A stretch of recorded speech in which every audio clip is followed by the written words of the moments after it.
So I passed my forklift truck about 2 to 3 years ago, but before that I worked as a nursery nurse in a nursery, and then from the nursery I went looking after and supporting people with special needs, and then I had a week off work and then I had the opportunity to come and do my forklift, so I thought why not, and then when I did it I really enjoyed it, so I applied for a company in Haywood called Fowler Welsh, and at first they said because I didn't have the experience they didn't know whether they could take me on, and I went in for a test day to see if I could drive to their standards, and then just started at Fowler Welsh the day after. I worked at Fowler Welsh for about a year, and then I applied for a job at Mantra where I did my training, and yeah, since being at Mantra I've done another 3 forklift trucks. I've done my Flexi, my PPT, my Reach truck, and in 2 weeks I'm going to be doing the forklift instructor course.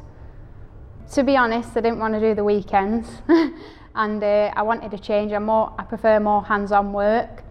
so when I did my forklift and I did my test I thought why not, and there's not really many women in the job, so I think it's good to get more women into logistics and make a change. Before starting in logistics I was a bit worried because there's not really many women in logistics, but when you come and work in logistics it's no different. You get treated exactly the same. If anything, it's actually better because there's not many females in logistics, so you do really get more opportunities to do more trucks and like your forklift instructor course more than you would maybe if you're a male, because there is quite a few males in the sector. I'd say the most rewarding thing working in logistics is the opportunities that you get to progress, to do more trucks, to help other people. And I was at Fowler Welsh, I entered the Talent in Logistics RTRTB Forklift Operator of the Year. A few of the lads laughed a bit and was like, oh no, we don't know if you'll be able to do it, it's not going to be easy. And then when I actually entered the competition and did the competition, I was working for Mantra Learning, and they supported me. They got someone in to help me practice all the challenges that might come up, and on the day I drove down and you did a theory test and a practical test, and it was based on the Olympics, so it was like weightlifting, basketball and equestrian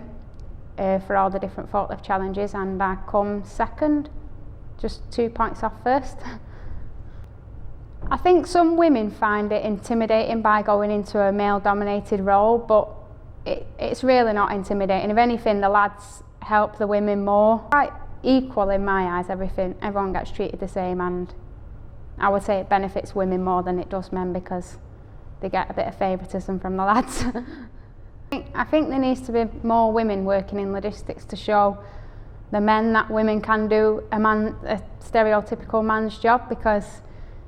in logistics at the minute it is quite a lot of men, but more women on like the handballing sides than the actual truck side of things. But if a man can do it, then a girl can do it in my eyes. I think companies could promote more women in the workplace, so like most companies only show like the males on the forklift, and you don't really see many women being advertised working there, so if they promoted more women then more women would probably start working there. But my advice would just be to go for it, and if anyone underestimates you or thinks you can't do it because it's more men in the role, then you can do it. I mean, women can do a man's job easily, and at Fowler Welsh I had one of the best pick rates out of the men, so it just proves that women can do the men's role.